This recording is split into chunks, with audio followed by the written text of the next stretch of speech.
Sir, sinasabi nyo, mga kalaban ko si Wayne Galera. He's in town. After 5 undefeateds in Singapore, gusto niya i-conquer next ang Philippine Arena.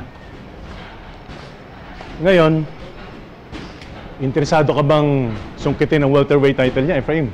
Dito naman mag-ahasik ng lagim yan si Galera. Eh di ba notorious yan sa maruming laro niya? Pasensya na, sir, ha? Medyo kabado tong kaibigan ko. Naintindihan ko.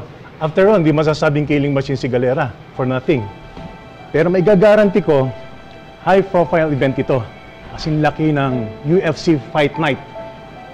If you win, malaking leap yun sa fighting career mo.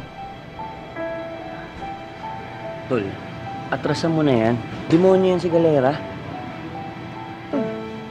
Ito na yung hinihintay natin, di ba? Title fight.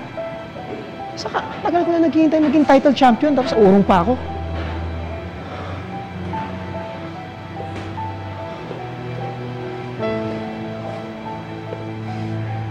Hindi ako natatakot kay Galera. Sir, lalaban ako. Good! This is going to be an exciting fight. Okay, you'll hear from me soon. Sige po. Thank you.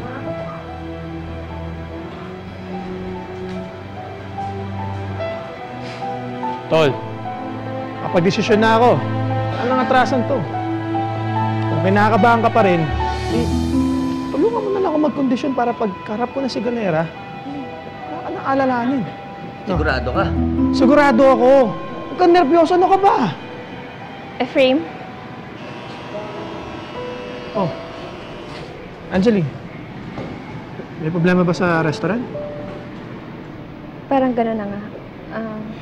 Pwede na tayong uminom? Mar tayo? Naku, pass muna ako sa inuman eh. May malaking labang kaming darating eh. Pero kung gusto mo, mag-coffee na lang tayo. Ha? Sige, ulit lang ako ha. Okay. Ka muna dyan.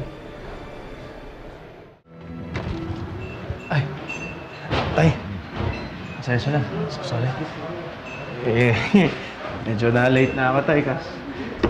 Nagaya pa kasi si Angeline magkape. Ay, wala naman na, ano yun, may pagkwento naman sa akin si Tina. Ikaw? Good evening po, senyorito. Sir Cesar, pinagluto ko po kayo ng midnight snack para may mahain po kayo. Salamat. Sige po, babalik na po ako sa kitchen kasi parang babagyo po kasi. Medyo malakas po kasi yung hangin dito. Sige. Sige po.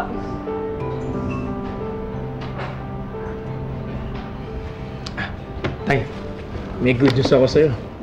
Oh, ano yun? Lalaban na ako ulit. May welterweight bout ako kay Wayne Galera, tay. So kaya, tay, kailangan magpagaling ka na para, syempre, ikaw pa rin dapat yung coach ko. Ha? Sige. Efraim? Nalaban ka na naman? Nag-champion ka na nung nakaraan, ha? So wala ka nang dapat patunayan. Nay, iba po kasi ito eh. Title fight to. Kaya, saka nay, kahit nag-champion naman ako, nay, hindi naman doon nagtatapos yun eh. Siyempre, kailangan ko i-defend yung title. Johnny, nasa dugo na ng anak natin ang nakikipaglaban. Hindi na maaalis yun. Efraim, sakit lang ng katawan ang makukuha mo dyan. Mamaya dyan, ikamatay mo pa yan. Bakit hindi ka nalang tumulong sa family business natin? Nay, wala naman po akong alam dun eh. Wala yung puso ko dun. Pinagbigyan na kita noon sa gusto mo. Siguro naman ngayon, ako naman ang pagbibigyan mo. Nakikiusap ako sa'yo. Tumanggi ka na lang dyan sa laban na yan. Dahil kung hindi... Kung hindi, ano, Nay? Huwag na po ako umuwi sa bahay. Katulad po ng hamon niyo kay tatay dati. Nay, nasira po yung pamilya natin dahil ang liit ng tingin niyo sa pangarap ni tatay. Sana po, huwag na po maulit yun. Sana po, Nay. Sana naman po respetuhin niyo yung pangarap ko.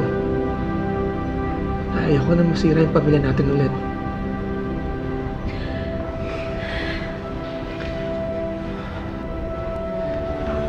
Magpapahinga na po kami, Nay. Efren.